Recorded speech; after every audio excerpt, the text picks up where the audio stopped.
I stay loose, I stay hype. I stay loose, I stay hype. I stay loose, I stay hype. I could do this all night. Welcome to the show, everyone. This is the debut episode of Everything is a Gimmick, exclusively on the Big Vito brand Patreon. I'm your host, Mr. Brad Shepard, beloved son of the IWC, and I'm joined by the man himself, the Pavarotti of hard shots to the body, Big Vito LaGrasso. Vito, how are you doing? I am doing fabulous. I hope everybody's doing good. Welcome to our new show with Brad Shepard. It's a gimmick, and gimmicks are fun. Gimmicks can be invigorating.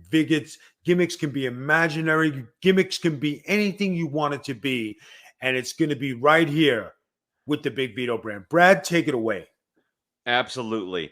There's a lot we want to talk about. I think we have a real unique opportunity to dive into the stuff that's not being talked about in the mainstream, wrestling audience. And so we're going to do that. We're going to hold people accountable, and it's going to start with the wrestling journalist. I want to talk about the lack of accountability in wrestling journalism. Before we dive in, I want to give a quick shout out to the Halaban ambassador to Cali, Iron Patriot. He's a day one loyal supporter of this show and a new Patreon subscriber and a good all-around dude. So hello. Thanks for watching. But I want to provide a little context to what I'm talking about with wrestling journalism. So Sean Rossap of Fightful.com told his paid select subscribers that Eminem was going to be on the soundtrack for WWE 2K20. Whoops. He said Brock Lesnar's return was imminent and implied that Brock Lesnar was returning at Hell in a Cell this year, and teased that you could only get the details if you signed up for his Fightful Select service. In reality, Brock didn't return at Hell in a Cell. Sapp quickly backtracked, saying his sources had, quote-unquote, conflicting feelings on the matter. In fact, Lesnar's most recent WWE return was a last-minute deal signed in the early morning hours of the day of SummerSlam. And I always point this out with Sapp. I'm not sure that a lot of people realize this, but he was set to appear on an indie show named after him, Sean Ross Sapp Served Tall.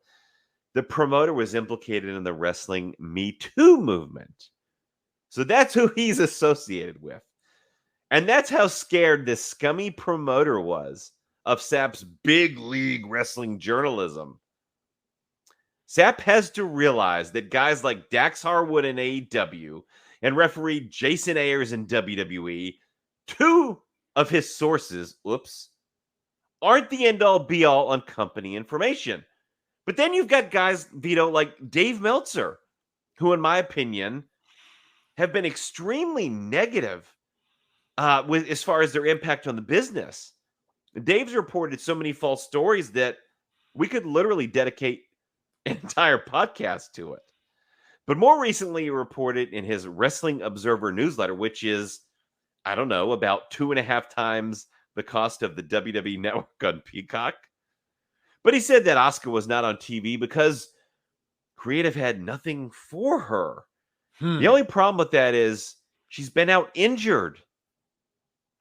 He also reported Brock was not in talks with WWE to return a short time ago, but now says that Brock's return in match versus Roman has been in talks for months. Classic Dave. So Dave's newsletter is not only full of fake news, but it reads like it was written by a middle school age child. Now, I want to make this point that fans should understand that wrestling journalists will do anything, including lie, to continue the grift of getting fans money by reporting backstage gossip without verifying anything and doubling down when they're called out. It's also important to understand that these so-called wrestling journalists have used the internet to build a cult-like following among the IWC. Vito, it is remarkable to me how many people subscribe to and defend Dave Meltzer. They blindly copy and paste his fake news. You see it on all of the wrestling news sites that aggregate his news. Mm-hmm. And it's extremely frustrating. And some folks say, well, Brad, that just exists in a bubble. It doesn't have any real significance. But I would disagree because Dave has promoted a style that is not only unnecessarily dangerous and which has proven not to draw, Right. but even more so, just look at Tony Khan, the co-owner of AEW. Tony Khan's a product of Dave Meltzer, and it shows in his TV product every week. Tony Khan is a long-time Wrestling Observer newsletter subscriber, and Dave has had a significant influence on him. Significant. There's no question about it. Plus, I believe Mr. Meltzer has a backstage pass to AEW. No, I just look at the pictures online. I mean, he's literally giving them booking advice. Vito, from a wrestler's perspective, what are your thoughts on wrestling journalism, guys like Dave Meltzer, and how they've shaped the industry? Guys, I come from 30 years ago when I first broke in, and when Bill Apter, a gentleman by the last name of Napolitano, used to cover wrestling, and when you used to be in the wrestling magazines, okay, without social media, and they had to get their stuff from the companies direct to print it, what the rankings were, who you were, where you come from, who's hot, who's not. I have wrestling magazines where you have The Rock against Big Vito. I have Eddie Guerrero, Big Vito. Triple H against Big Vito. These are in actual wrestling magazines when social media was nil. Mm-hmm. They had to get this stuff because they went with the hottest stars, with the hottest angles, and what was happening now. The access that everybody has in journalism to go backstage and sit there and talk to all the wrestlers when kayfabe is not practiced and everybody knows everybody's business because you're going to get free publicity, you're going to get a free pass backstage. So it works hand in hand. So I'm not going to knock Dave Meltzer because that's not what we do here on our shows, right? We're just going to give our perspective of what's observed, okay? Now, there are some things that he prints that are on point, but more or less there are a lot of things that are not on point that the wrestler who is in question actually comes out and bashes him. So this has happened not once, not twice. First time you, second time me, third time we're all fooled. This has happened quite often. And in the past couple of years, more often than we care for. Right. So who do you believe? Do you believe Dave Meltzer or do you believe the wrestling industry? After a while, you believe the wrestling industry because somebody might not be telling the truth. I'm not going to use any derogatory. Back in the day, Dave Meltzer was just like what I said. He was an upcoming journalist who went to the show, watched it, reported it. Nowadays, it's a fan base to get a cult following, to have everybody subscribe, right? Now, a lot of people knock Tony Khan for being friends with Dave Meltzer, but Dave Meltzer used to be friends with Vince McMahon too, I think at one point, until, some things he published weren't true, and then all of a sudden you got pulled back. Bill Apter, who's been at this for 40 years at least, he doesn't post bullshit. And when Bill says something, you say, okay. George Napolitano, who used to do this on a regular basis, goes even further back, and he's more credible. We don't have those guys no more. There was a guy, Ryan Satin, okay? Oh, jeez. All right. Now, I'm not bashing Ryan Satin, but everything he said was fabricated. And when Big Vito said, lies between my dirty satin sheets, and then he actually used it in his own thing, I was cool. I thought of it. I didn't get no residuals, right? But it's the same thing like 20 years of talking about Vince Russo, how shitty he is. Ugh. 20 years of knocking him. And that's the Pritchards, the Bischoff, Mhm. the Cornets. How exhausting. What do you say? You get tired of it. Yeah. You get tired of it. Brad, how long have you been reporting wrestling? For several years. And Several I years. and I could completely understand not being obviously in Vince's shoes, but just in my own shoes and the negative feedback I receive and the insults and the threats and the negativity. In a microcosm, you can understand what someone like Vince goes through. And in Vince's case, I mean, the actual metrics, the numbers speak for themselves. And I think in many ways, that's what aggravates people, right? Is he has the facts to back up that he was very successful as a Right. writer in, like WWE, for example. And they hate that because they hate facts. So it doesn't matter. They just didn't like him. Okay. Now, I go back with Vince Russo a long time. I helped break him into business from Johnny Rods' school, right? Mhm. I was the one who told him, put your application in to be the news writer for their newsletter. This is not a lie. He got the job because I said, Vince, put it in. You got this, you got that, you got everything. I had been in the WWE 4 years already. So I knew what the ins and outs was. If Vince put it in, I think he got a job. He got a job.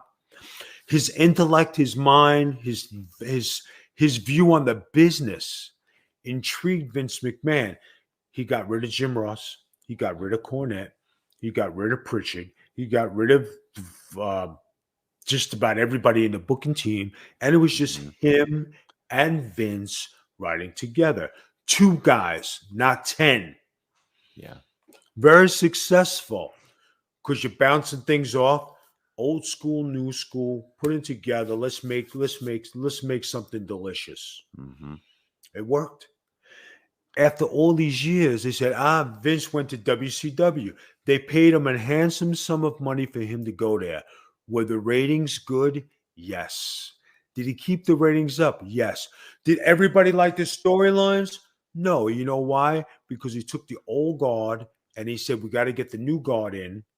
That's the big Vitos. That's the Johnny the Bulls. That's the new blood. That's all the guys who were coming up and making a mark for themselves. Yeah. And the old guys didn't want to budge. The Lugers, the Flares, and everybody. Remember Hulk Hogan against what's his name? Billy Kidman. Yes, I sure do. Hogan He bitched put about Kidman that, over. right? Yeah, Right. And that was a big thing. absolutely. Right. Yeah. Then you have Roddy Piper coming on and cutting hell of a promo. Ric Flair, but that was their true feelings of what they felt about Vince. And it got over because the guys were allowed to speak their minds. But he's knocked for it. And they still crucify him 20-something years later, Brad. It's like the most ridiculous thing ever. Again, I don't get it. I don't pretend to, but the numbers prove that it was very successful. And I just think they don't like that, and they don't care that the numbers say that this really worked.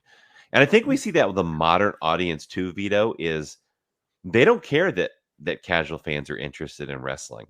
They care that they get what they want in the modern product. This hardcore audience. How often, I don't have a problem with nobody who in the wrestling business, like actual, like I had a falling out or I had words. But when I look at guys and they attack Vince Russo, like Eric Bischoff, how many times can you bash somebody on your podcast? Yeah. Okay. Jim Cornette despises Vince Russo tremendously. Bill Pritchard, Yes, tremendous. Tom Pritchard, all these guys, right? But when they have a platform to enhance their own product and put their people over, why don't they use the platform to get their people or the company they're working for to build their own stars? I don't understand it. They go back to Vince Russo. It makes no sense. And then when they talk about Vince Russo, and Vince fires back, well, I didn't get fired from no job like you did. Then all gloves are off. How could you say that? You son of a bitch, blah, blah, blah. But there's a lot more that goes behind it, but Vince doesn't say. I know all. Let me tell you something. Brad, I'm going to say it here. If I was to open my mouth of what I know about Eric Bischoff, Tom Pritchard, Jim Cornette, Jim Ross, all these guys, right? I don't have a beef with nobody, right? And what's told to me is like, well, I'm old school. What you say with the boys stays with the boys. And what's told to me, you don't rat nobody out because that's not the cool thing to do, right? But do I know all the dirties on each and every one of them? Absolutely. And you never heard me say one peep. All I say is, you're 50-year-old guys. None of you are tough guys, and you're looking to fucking fight. You're a bunch of fucking like. How ridiculous! Stop acting like schoolgirls. Stop acting like schoolgirls. You follow me, right? Yeah, absolutely. It's so insane. And a lot of the guys you mentioned, Vito, are wrestling fundamentalists. They're traditionalists in wrestling. Yes. And I think a lot of what they know about the business is really great. But what they don't necessarily understand that Vince does is Vince knows how to write a TV show. Not necessarily just a wrestling show, but a TV show. What's going to bring in those casual fans? What's going to keep them, from flipping to the next channel? And in the Cornettes, they're catering to more of a wrestling audience and what works really well in the wrestling context. But Vince is looking at something larger. I think that's where the disconnect is from my standpoint. Now, when you look at it, here, let's take a good positive view here, okay? Now I'm going to say something here. It's a gimmick. Everything's a gimmick. Wrestling is a gimmick, okay? Yeah. Let's take Jim Cornette, right? His passion for wrestling is 100% real. He grew up in the wrestling business just like Paul Heyman did, selling pictures, doing this, doing that. Came from the bottom up to where they are nostalgic. They were in the thick of the wrestling business when it was in its heyday, when kayfabe was kayfabe, and you still live it today. He has the credentials, but the way he presents it today may not be the way people want to accept it. Eric Bischoff, right? He had a great run in ECW. He had a vision. I'm going to do this, okay? And he had a good run. He did some great things. But then his transition to further his career, TNA, dead. WWE, dead. It didn't come off, and he reverted back to insulting Russo. Jim Ross, who was in on the original booking team, right?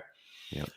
Vince and Jim don't have any heat, but their concept of what was what, and I know there had to be some words there, but Jim Ross is another loyalist to wrestling, goes way back. Yeah. They just didn't like the fact that Russo came in and sat with Vince in a private room. And that is the God's honest truth. And people hold a grudge. That's what it is, people. I'm telling the truth.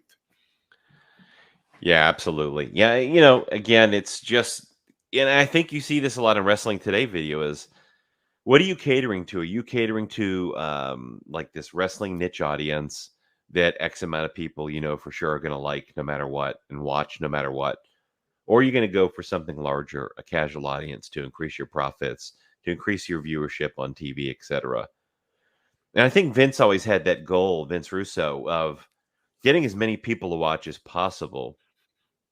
And I think a lot of really great stuff that, Jim did or Jim Ross did was catered to that wrestling audience that's always going to watch. It's that same audience that's watching today as Raw is awful. They're going to complain about it online, but they're going to watch every week. And that is the audience they're catering to. And I think that's the disconnect. Now, here's another thing everybody's got to remember, right? You said something pretty significant. You said, have people watch. When we look at the end result, the way I look at it today, you average 1.5 million viewers, okay? But the thing today is the demographic. How do you judge what the demographic is for 18 to 49? How do you know what age group is watching the TV? Does a sign come up? At the bottom line is who's watching your product? How many people at the end of the day? It doesn't matter about demographic. It matters 1 million, 2 million, 3 million, 4 million. Now, AEW with the big splash, they had a high and then it dropped. They're still over 1 million.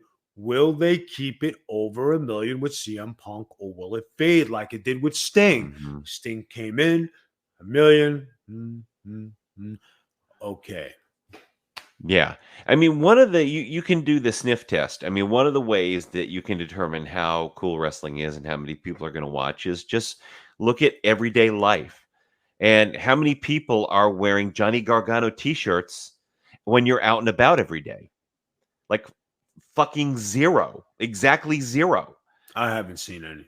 But I can tell you when I was in college, Vito, and I'm 42, Right. we would literally in the living room of our dorm gather together to watch during the Attitude Era every Monday night and flip back and forth between Nitro and Raw. Right.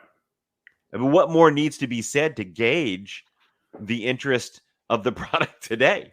You know, you wear a t-shirt I wrestled today. in that time. If everybody remembers, it was Nitro against Raw. It was the Mamalukes World Tag Team Champions against DX World Tag Team Champions. People forget, as like, there you are running neck and neck with those champions. And when you talk about Big Vito as a champion on hardcore, who's a hardcore champion in WWE at the time, and then that's how you judge where you stood. You know what I mean? But when you go up against DX and the Mamalukes, you're at the top of the game. You know what I mean? Your prime time. When you think about it today, how many tag teams do we have that are significant besides the New Day and the Usos who've been together? What other tag team has been together for years? Tell me. None that are relevant that I can remember. I mean, of course, you Okay. look at back in the day, there was the British Bulldogs and the Hart Foundation, the Killer Bees and Demolition and Haku and Andre even, and so many others. And now it's just essentially putting two single guys together for the most part in your tag team division. And that to me, well, like one of the all-time great periods in wrestling to me was that 80s tag team era of wrestling. Right. And gosh, man, they could do that today still with a modern twist. You know, Vince is not interested in tag team wrestling, but you're right. It's a great point. It's just a totally different ball game. No, it is. And you know what? If you had to go back to pushing tag team champions, right? Just to say, when I was wrestling with Nunzio and we were the FBI, right? We became a well-oiled machine and we were a good tag team. They should have put the tag titles on us. You know, people say, you know, it's a shame you didn't get a chance. But even the agents were saying, that's the team to put these guys with, and you're going to get a good match out of these guys every night. Mm-hmm. Me and Nunzio had everything down. We did everything right. We followed the program, you know. But the biggest run for us was when Nunzio had the Cruiserweight Championship and I was the bodyguard. And we had a good run. And being on Velocity, I said, Nuns, we're the kings of Velocity. Let's run this 6, 7, 8 months. You know, we got to get on SmackDown. No, Nuns, we need to stay on Velocity and be the kings of Velocity until they elevate us into a bigger thing, you know? Yeah. And people don't realize staying at a level, even if it's the bottom TV, if you're champion, you're on top. Yeah, absolutely. Well, I mean, plus too, there's that consistency factor like the company looks at. And, you know, it may be the B show, but guess what? It's the best damn B show there is. Like they see you putting Brad, in what that makes work. you scream? What makes you scream when you watch TV? What stands out? What pisses you off? I want to see wrestlers getting heat, saying offensive things. I want to watch compelling twists and characters and plot lines. That's what I miss. And I think this goes to a larger point, Vito. Two of the many issues I see in wrestling today. Wrestlers not protecting their business.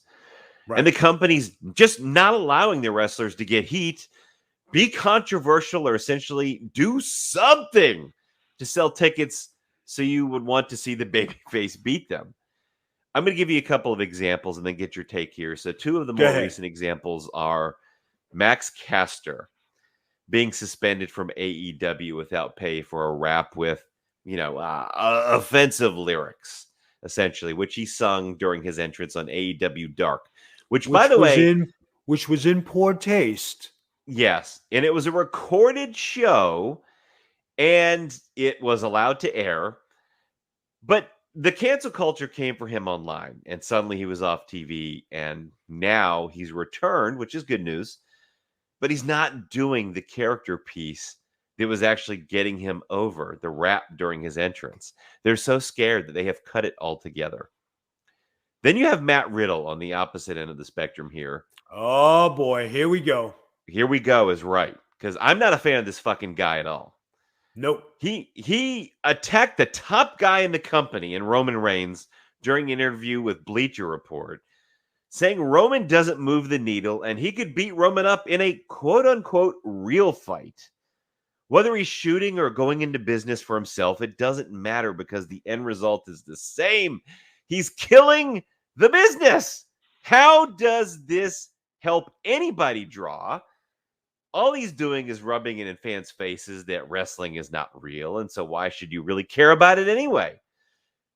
It was extremely selfish, Vito, in my opinion, and he's gone out of his way. This isn't the first time to upset Brock, to upset Goldberg, two actual legends in the business.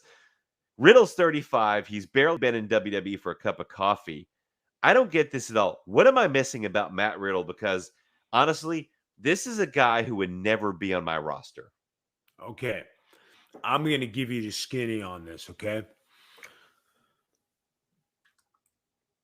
Let's go back to Johnny Rod's era when there were shooters and enforcers, and when Johnny was the tester, Iron Sheik was the master stretcher, a guy like Haku, the Samoan SWAT team, Demolition. You talk about the Road Warriors, the Steiner brothers. Yeah, okay. Great team. You walk in the dressing room. He walks in. He's looking at these guys. You guys don't move the needle. I could beat you all up. Lord have mercy. What would they have done to him, Vito? It is God. You're talking about men with men bodies and manpower. He's still 212 pounds. He's a skinny guy. Yeah. He might be tough. I'm going to say that. He might be tough. But you're not tougher than a wrestler. And the guys I mentioned say that to Bill Eadie, Andre the Giant, Haku. I bring up Johnny Rods because he was the enforcer and tester back then. And if you got by Johnny Rods or you needed a lesson, he was the guy who went through it. I want to see you tell Johnny Rods in the prime, I could beat you the fuck up. Now, I came from Johnny Rods' school. He taught me every trick in the fucking book. And I swear to God, people, I'm not bullshitting you. And I say this with the utmost. I was hands down. I spoke it. I supported it. I backed it up. And if there was a guy to test me, right, you went through the Pepsi challenge and I fucking ate your ass and I didn't give a shit who the fuck you were. Yeah. You realize I wrestled the greats and I learned from the best shooter. So could I shoot with the best of them? Fuck, I could do it. If I wanted to make a grown man cry, I could do it. When guys used to tell me, I'll stretch you in 2 minutes, I used to, oh, really? All right. Come on down to the school. I'll pay your entrance. Come in the ring. Everybody had their popcorn. Oh, boy. If Vito's going to fucking fuck this guy up. Oh, shit, it's on. Do you know the legendary story? Still holds through today, 30 years. Big Vito LaGrasso, Skullbound Crush, goes out to Iron Mike Sharp School. I walk in. I'm a cocky fuck. Give me your best 10 guys. 10. They all look at me. It was 30 guys in it. You want 10 of our best guys? Yeah. Oh, yeah. They're probably like, get out of here. 10 guys got up on the ring. I went more than an hour. I finished 10 guys. Nobody wanted to wrestle me. I said, I'm good, guys. Thank you.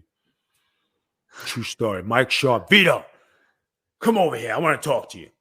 When you're invited to somebody's school, you can't beat up the students. I was still a student in parentheses, but here I'm tagging with Mike Sharp on Monday Night Raw as I come down to the school. I was viewed differently because I was wrestling the best. I was wrestling the stars. But then when you come down to the school, big difference. When you're good and you back it up, I was the guy who challenged Dan Severn. I came to a Michigan show. Kevin Sullivan, Balls Mahoney, fucking Rock and Roll Express, Sandman. Vito, what are you doing? I'm going to shoot on Dan Severn tonight. I said, what are you, fucking crazy? Are you serious? Nope. I said, I want to see how good I am. You never seen the best 2 minutes of amateur wrestling in your life where I attacked him like he was white on rice, boy. He came back. Everybody was like, holy shit. You just fucking shot on Dan Severn. I said, fuck, I told you. He came back and said, Vito, where the hell did you get that from? I said, I always have a chance. I've always known how to wrestle. I just never had a chance to wrestle against a guy like you. And by the way, just for context, Vito, Dan Severn, if you're not familiar, damn, he was incredible. That early UFC, early 90s product was just unbelievable. There was no weight classes. No. And you know, he had just one of the most memorable fights ever, in my opinion, with Hoist Gracie. But Exactly. Dan was just truly incredible and just a phenomenal wrestler for real. So when you're telling the story, it really is incredible. How many guys go to the power plants for a tryout in 1995? Skull Von Crush just came back from Japan, Puerto Rico, right? There's a wrestler there by the name of Paul Wright, learning how to wrestle. Punches me in the face on lockup. I said, hey, you stupid motherfucker. Bang. Paul Orndorff. All the guys are, hey, brother, what are you doing? What are you doing? What are you, crazy? I said, nah, what the fuck's he doing? I'm fucking Vito LaGrasse. You don't punch me in the fucking face. Right. True story. Legendary, right? Who the hell starts a fight with a fucking 7-foot giant? Vito LaGrasso, because he had old balls and no fucking brains, because I was tough, right? Well, and you stood up for yourself too, Vito. You were your own man, and you had, I think, your values. And, you know, you just didn't put up with bullshit. You were, you know, you just stuck to what you believed in. What I believed in is how many guys go to Japan for All Japan, 30-day tour. You're standing in the All Japan Battle Royal. There's a guy in green trunks laughing at you and said, who the fuck are you laughing at, motherfucker? I'm fucking Skull. I'm Vito LaGrasso. You don't laugh at me. I go in the middle, bing, bang, boom. I pinned this son of a bitch. Place goes crazy. Who was it? The greatest wrestler of our generation, Misawa. Wow. How many people have a pinfall over Misawa because I didn't give a shit? That tells you Matt Riddle ain't challenging none of these guys. He's challenging a bunch of guys who don't have that pedigree. Right. I'll give you one more. I love Kurt Angle. I always said, if I had a chance to wrestle Kurt Angle, I want to see how good I am. If I get my ass kicked by an Olympic gold medalist, I ain't got no shame. No. If I hang with him, motherfucker, I was a basketball player and I can go, hey, Kurt, can you help me with something? What do you need, Vito? Kurt, well, how did you train for the Olympics? What did you do? I ran 3 miles in 23 minutes or less. I said, Kurt, what was your best? 3 miles in 18 minutes. I trained. I did 3 miles in 20 minutes every fucking day. I worked on my craft. I worked on my wrestling. Hey, Kurt, do you want to wrestle? You want to work out today? No. I said, how come? Vito, you have that look. I don't wrestle guys like you. He told me respectfully, and he was my friend, but he was legit with me because here I am, And I have that. And this Yeah. is Kurt Angle. He already did that. But if he needed to pull it out of his ass, I'm sure he could. But that guy's an Olympic gold medalist. And here I am, king of the five boroughs from fucking streets. And I'm here, I'm looking to fucking make my bones. If I get to roll with Kurt Angle, and it wasn't anything, it was just for my own self gratification to see, okay, Sure. I can fucking do this. That's a shoot, guys. I want to see Matt Riddle go in the ring and say, hey, Brock, you don't move the fucking needle, you suck. I want to That would see not it. go well. No, because you know what? When I look at Matt Riddle and he's 212 pounds and he's giving, yes. Is he striking good? Yes. Is he doing things good? Yes. Is he fighting anybody on that caliber as an MMA fighter? No. No. He wrestled. He fought in UFC at 170 pounds at Yeah. welterweight. I mean, there is a tremendous difference. You're talking 100+ pound difference with a guy like Brock. And granted, he's much bigger, and he's 212, like you said now, but still, that's a tremendous difference. No, it is. I just don't get it all. And it's disrespectful, and it doesn't help the business, which helps him ultimately make more money. I thought it was God, man, why isn't someone disrespectful. telling him, shut the hell up? I thought it was disrespectful to tell the top guy Yeah. who's drawing your money. And you know what, guys, forget, and this is something I know is not practiced backstage, and I wish it was. When the main event goes on, and we're going to finish with this. How many guys who are veterans bring a towel and 2 bottles of water for the guys who just finished? Because that's the way it should be done. Mhm. Because you know why? Because those guys drew the fucking house. Thank you. Brad, Yep. give him your credits. Great show. It's a gimmick. Let's go. Love it. Love it. Love it. Love it. So, of course, you can follow me on social media. I'm on Twitter for now at It's Brad Shepard, SHEPARD. Of course, you can continue to watch this show at patreon.com/the Big Vito brand. We appreciate your support. I think we're going to have a hell of a lot of fun on this show, Vito, each and every week. So please do stay tuned, and thank you for your support. We'll see you next week. All right, guys. Thank you. Same bat time, same bat channel. Peace out, yo.